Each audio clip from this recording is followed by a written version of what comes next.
오늘 우리에게 주신 하나님의 말씀은 디모데후서 1장 5절에서 8절 말씀입니다. 이는 내 속에 거짓이 없는 믿음이 있음을 생각함이라. 이 믿음은 먼저 내 외조모 로이스와 내 어머니 유니게 속에 있더니 내 속에도 있는 줄을 확신하노라. 그러므로 내가 나의 안수함으로 내 속에 있는 하나님의 은사를 다시 부릴 듯하게 하기 위하여 너로 생각하게 하노니, 하나님이 우리에게 주신 것은 두려워하는 마음이 아니요 오직 능력과 사랑과 절제하는 마음이니, 그러므로 너는 내가 우리 주를 증언함과 또는 주를 위하여 갇힌 자 된 나를 부끄러워하지 말고 오직 하나님의 능력을 따라 복음과 함께 고난을 받으라. 오늘 이 말씀에 마른 은혜 받으시기 바랍니다. 바울은 기도할 때마다 디모데를 생각한다고 이렇게 표현합니다. 3절에 보면 내가 밤낮 간구하는 가운데 쉬지 않고 너를 생각하여 청결한 양심으로 조상 쪽부터 섬겨오는 하나님께 감사하고 이렇게 쓰여 있죠. 그래서 밤낮으로 규칙적으로 정기적으로 매일 기도하는 가운데 쉬지 않고 너를 생각한다 이렇게 표현하는 것을 보게 됩니다. 특별히 디모데를 생각할 때 바울의 마음 가운데 일종의 디모데가 어떤 그리스도인인지 생각하게 되고, 또 디모데의 믿음의 모습들이 좀 더 명확하게 그려진 것 같습니다. 첫 번째로 볼 수 있는 것은 디모데 안에 거짓이 없는 믿음이 있었다 이렇게 디모데후서는 평가하죠. 5절에 보면 이는 내 속에 거짓이 없는 믿음이 있음을 생각함이라. 디모데가 어떤 그리스도인이었냐 이렇게 물어본다면 거짓이 없는 믿음을 가지고 있는 그리스도인이었다 이렇게 평가할 수 있습니다. 어떤 사람을 생각할 때 첫 번째로 기억나는 것이 그 사람을 제일 특징 짓는 일종의 특징이 될 것입니다. 거짓이 없는 믿음이 있는 것을 내가 생각했다 이렇게 표현하죠. 그래서 첫째로 우리가 생각할 수 있는 것은 디모데의 믿음의 특징, 디모데가 갖고 있는 그리스도인으로서의 특징은 어떤 것인가 하면 거짓 없는 믿음이었다 하는 것을 우리가 보게 됩니다.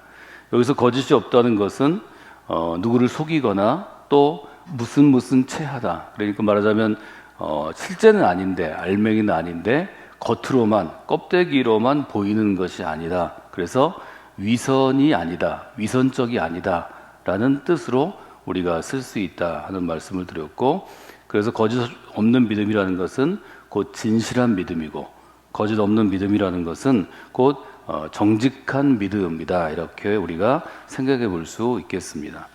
그래서 디모데가 갖고 있는 믿음의 특징은 거짓이 없고 진실하고 정직한 믿음이었다 하는 점을 여러분들이 생각하시고, 우리 믿음도 어떻게 평가될 수 있는가, 우리 믿음이 어떻게 보여지겠는가 하는 점을 여러분들이 생각해 보시면 좋을 것 같습니다.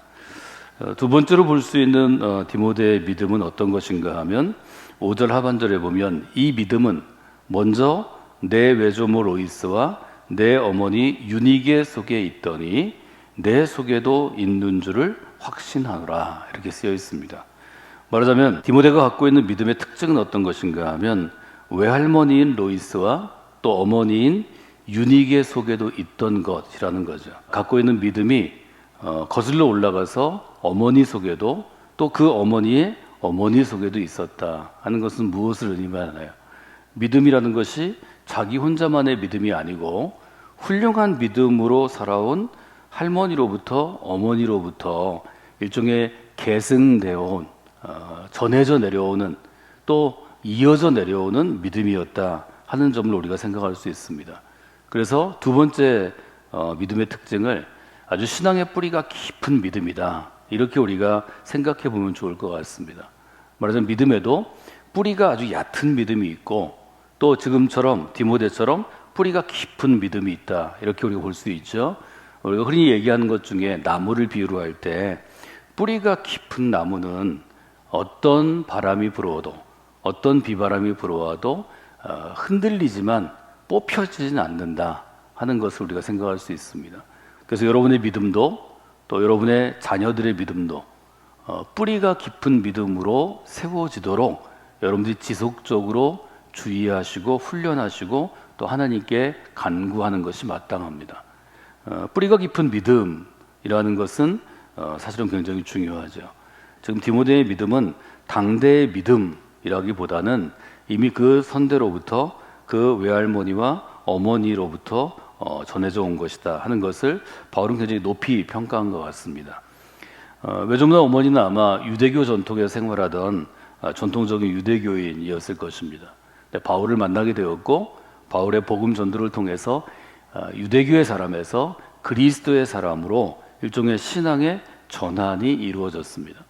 바울이 늘 가르치고 주장하는 것처럼 유대교 신앙 안에 있는 구약의 언약이 그리스도 안에서 성취된 것을 이들이 믿게 되었고 깨닫게 되었고 새로운 믿음의 길을 이제 걷게 된 것을 보게 됩니다. 중요한 것은 외할머니와 어머니의 간절한 기도 가운데 아마 이 디모데는 성장했을 것입니다. 삶을 통한 교훈, 또 마음으로 전해져 내려오는 교훈, 또 기도를 통한 하나님의 은총, 이것들이 이제 합쳐져서 디모데의 삶 가운데 아주 중요한 하나의 신앙의 전통을, 또 신앙의 어떤 원칙들을 세우는 계기가 되었겠다 하는 것을 우리가 생각해 볼 수 있습니다. 이 부분을 우리가 얘기할 때 이제 우리나라처럼 신앙의 뿌리가 깊지 않은 그러한 교회 역사 가운데는 한 가지 관점을 좀 추가해야 될 것 같습니다. 부모의 믿음이 거짓 없는 믿음이어서 그 자녀들도 거짓 없는 믿음을 잘 걸어간다면 이것은 귀한 일이 될 것입니다. 그런데 이제 우리나라에는 당대에 나 자신이 어릴 때, 청소년 때, 젊을 때 누군가의 전도를 받아서 또 신앙생활을 잘하는 분들이 있습니다. 이런 분들은 이 부분을 읽을 때 이렇게 좀 소화하면 좋을 것 같습니다. 하나님, 지금이라도 제가 그리스도의 사람이 되게 해주신 것 감사를 드립니다. 이제 제가 이룬 가정을 통해서 태어나는 우리 아이들, 또 우리의 손주들은 디모데처럼 믿음의 사람으로 자라나서 거짓 없는 믿음을 갖게 하시고 뿌리가 깊은 믿음 가운데 서게 하여 주시옵소서. 기도의 제목을 좀 달리하시면 될 것입니다. 기독교 역사 가운데 가장 평가받는 인물 중에 하나가 어거스틴입니다. 어거스틴은 아시는 것처럼 믿음이 있는 어머니 밑에서 자라났지만 30년을 그는 예수님 없이 살아가게 됩니다. 어거스틴의 회심은 매우 유명한 것이고 또 그는 회심을 통해서 또 그의 삶을 통해서 중요한 기록들을 많이 남겼습니다. 그의 어머니 모니카를 우리가 이야기하는 것은 이분은 믿지 않는 남편을 위해서 16년을 기도하고 또 자기 아이들을 위해서는 30년을 기도했다고 그렇게 교회 역사가 전합니다. 어거스틴이 회심한 다음에 이렇게 고백했다고 그러죠. 나의 어머니께서는 젖을 주시는 것과 마찬가지로 예수 그리스도의 이름을 먹게 해서 나를 키우셨습니다. 그때 내가 아직 믿음으로 깨닫지 못했지만 이미 어머니의 품 안에서부터 나는 예수님의 은총을 받은 사람입니다. 그렇게 그 고백하죠. 오 주님, 제가 주님의 자녀라면 그것은 주님께서 주님의 자녀다운 어머니를 제게 주셨기 때문입니다. 그의 어머니의 믿음을 통해서 그는 그리스도를 만나게 됐다고 고백합니다. 그리고 아주 유명한 이야기를 남겨서 요즘에 한국교회 가운데 자주 쓰는 걸 봤는데요. 기도하는 어머니가 있으면 그 어머니의 자녀는 절대로 망하지 않을 것입니다. 여기 망하다는 것은 일종의 성경에서 쓰이는 표현이죠. 사망의 저주를 받는다든지 또 죽음 가운데 이른다든지 또 쉽게 얘기하면 지옥에 처하지 않는다든지 하는 그런 의미입니다. 기도하는 어머니가 있는 자녀는 절대로 망하지 아니할 것입니다. 이렇게 고백한 것을 우리가 보게 됩니다. 첫 번째는 거짓 없는 믿음이 있는 사람이었다. 디모데를 그렇게 생각했고, 두 번째는 아주 뿌리가 깊은 믿음이 그 안에 있었다. 이렇게 여러분이 보시면 좋을 것 같습니다. 세 번째로 볼 수 있는 디모데의 믿음의 특징이 있는데요. 6절을 같이 한번 읽어볼까요? 그러므로 내가 나의 안수함으로 내 속에 있는 하나님의 은사를 다시 부릴 듯 하게 하기 위하여 너로 생각하게 하노니. 여기 등장하는 중요한 단어는 하나님의 은사입니다. 너의 속에 있는 하나님의 은사를 다시 부릴 듯 하게 하기 위하여 라고 되어 있습니다. 이 편지를 쓰는 이유는 무엇인가 하면 디모데 안에 주신 하나님의 은사가 있는데 언제 주셨는가 하면 바울이 안수할 때입니다. 너의 속에 있는 하나님의 은사를 다시 부릴 듯 하게 하기 위하여. 안수받을 때 받았던 그 일종의 결단과 감동과 하나님의 은사가 다시 불붙이도록, 여기 부릴 듯 하다는 것은 계속해서 불타게 하라, 그런 뜻입니다. 아주 분명하게 바울은 디모데를 향해서 얘기합니다.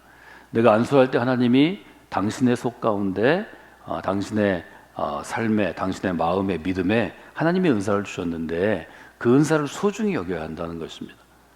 말하자면 아주 특별한 은사를 디모데에게 주셨고 디모데는 그 은사를 가지고 목회하는 사람이 되어야 한다 하는 점을 바울이 강조하는 것을 보게 됩니다. 다시 불일 듯 하게 하라. 이것은 계속해서 불타오르게 하고 또 불이 잘 타다가 좀 사그라들 수 있는데 새롭게 불타오르게 하다, 그런 뜻이 있습니다. 디모데가 목회를 하면서 안수를 받을 때 하나님께서 그에게 은사를 주셨을 것입니다.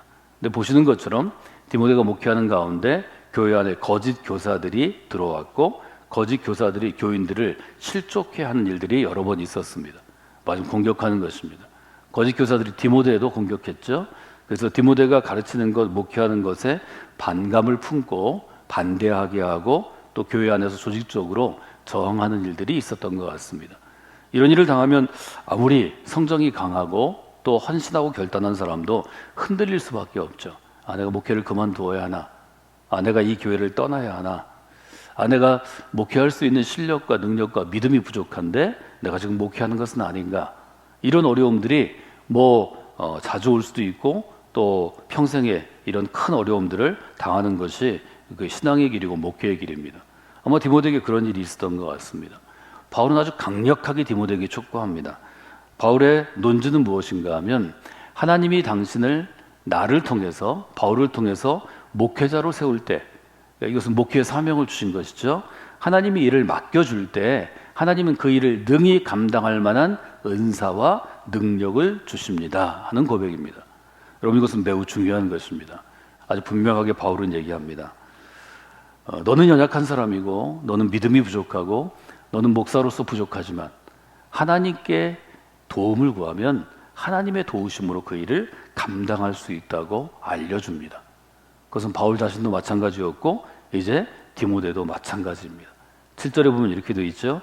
하나님이 우리에게 주시는 것은 두려워하는 마음이 아니요, 누구에게나 하나님의 일을 할 때 두려워하는 마음이 있어야 합니다. 어떻게 해야 두렵지 않겠어요? 잘 하려고 해도 이것이 잘 될지 안 될지 모릅니다.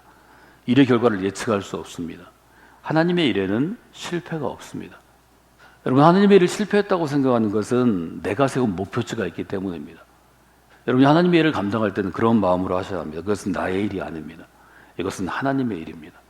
제가 하나님의 일에 하나님께 맡겨드립니다.